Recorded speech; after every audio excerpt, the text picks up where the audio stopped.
মুসলমানদেরকে রিপ্রেজেন্ট করার জন্য জোহরান মামদানি তিনি যে বিজয়ী হলেন, নিউ ইয়র্কের তিনি যে মেয়র হলেন, নিজের প্রচার প্রসার সব তিনি নিজেই ঘটিয়েছেন। রাস্তায় দাঁড়িয়ে দাঁড়িয়ে তার নির্বাচনী প্রচারণা তিনি নিজেই চালিয়েছেন। এই আমেরিকার মতো জায়গায় একজন মুসলিম জায়গা করে নিয়েছেন, যে নিজেকে মুসলিম বলে পরিচয় দিয়েছেন নির্বাচনী প্রচারণায়। মুসলিম বিশ্বের 4ই নভেম্বর 2025-এ আমাদের সারা পৃথিবীতে মুসলমানদেরকে রিপ্রেজেন্ট করার জন্য জোহরান মামদানি তিনি যে বিজয়ী হলেন, নিউ ইয়র্কের তিনি যে মেয়র হলেন, এত অল্প বয়সে একজন মুসলিম যুবক হওয়ার পরেও নিজের প্রচার প্রসার সব তিনি নিজেই ঘটিয়েছেন। রাস্তায় দাঁড়িয়ে দাঁড়িয়ে তার নির্বাচনী প্রচারণা তিনি নিজেই চালিয়েছেন। এবং আপনারা জানলে অবাক হবেন যে 1 জানুয়ারি 2026 থেকে মেয়রের দায়িত্ব গ্রহণ করবেন। তো এই যে যিনি মেয়র হলেন, আমার বলতে মনে চায় যে এই যে মেয়র হওয়াটা এটা স্বাভাবিক ব্যাপার না, বরং আমরা যদি এইটাকে একটা বিজয় বলে মনে করি।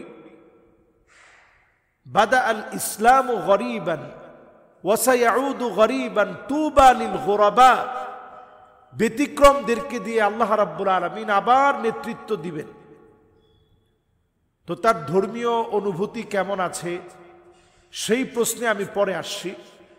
উগান্ডায় বড় হয় একজন মানুষ, বংশীয়ভাবে ভারতীয় নাগরিক। তার বাবা অনেক বড় একজন শিক্ষিত মানুষ, তার মাও শিক্ষিতা মানুষ। তার মা বিভিন্ন ছবির পরিচালক ছিলেন। ছোটবেলা থেকে ধর্মকর্ম যতটুকুন পালন করেছেন, তার চাইতে বড় বিষয় অন্তত আমেরিকার মতো জায়গায় একজন মুসলিম জায়গা করে নিয়েছেন, যে নিজেকে মুসলিম বলে পরিচয় দিয়েছেন নির্বাচনী প্রচারণায়। এবং সেইখানে আপনি দেখবেন বাংলাদেশের একজন নারী এই জোহরান মামদানার পাশে সবসময় সময় দিয়েছেন। এবং এই জোহরান মামদানির পাশে বাংলাদেশের যে নারী সময় দিয়েছেন, মরহুম মীর কাসেম আলী রহমতুল্লাহ আলাই, শহীদ মীর কাসেম আলীর ভাইয়ের স্ত্রী, তিনি কিন্তু তার পাশে সবসময় সময় দিয়েছেন। এবং এই জোহরান মামদানি সে তার বিজয়ের পরে বলেছেন যে আমার এই বিজয় এটা বাঙালিদের জন্য বিজয়, সবার জন্য বিজয়। এবং তার পরিচয়ে সে প্রায় সময় বলেছেন আনা মুসলিম, আনা মিনকুম, আমি তোমাদের থেকে। তো এই যে এই কথাগুলো যে বলা, যে আসলে আনা মিনকুম, আমি তোমাদের থেকে, আমি মুসলিম, এই পরিচয়টা আমেরিকার মতো মাটিতে দেওয়া, সরাসরি ডোনাল্ড ট্রাম্পের বিরুদ্ধে দাঁড়িয়ে। এবং যেই লোকটা বলেছে নেতানিয়াহুকে যদি আমি এই নিউ ইয়র্কে পাই তাহলে তাকে আমি অ্যারেস্ট করে জেলে নিব, তার হাতে আমি হ্যান্ডকাপ পরাবো, এরকম সাহসিকতার সঙ্গে যে যুবক কথা বলেছে, আজকে তার বিজয় মানে এটা প্রমাণ হয়েছে খ্রিস্টানদের ভিতরে বৃহৎ একটা রূপ দাঁড়িয়ে গিয়েছে, যারা এখন চায় যে 3 বিজয় হোক। এবং এই ইস্যুটা কেন্দ্র করেই অসংখ্য খ্রিস্টিয়ান তারা কালেমা পড়ে মুসলমান হবে, সুবহানাল্লাহ বিহামদিহি। এবং এই বিজয়টাকে আপনি কোনোভাবেই ছোট করে দেখার কোনো সুযোগ নেই।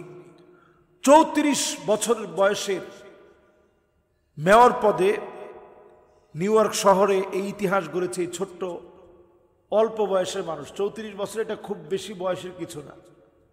এই অল্প বয়সে দেখবেন তিনি সাইকেলে চলে যাচ্ছেন এবং সেই সময় সবার সঙ্গে কথা বলছেন।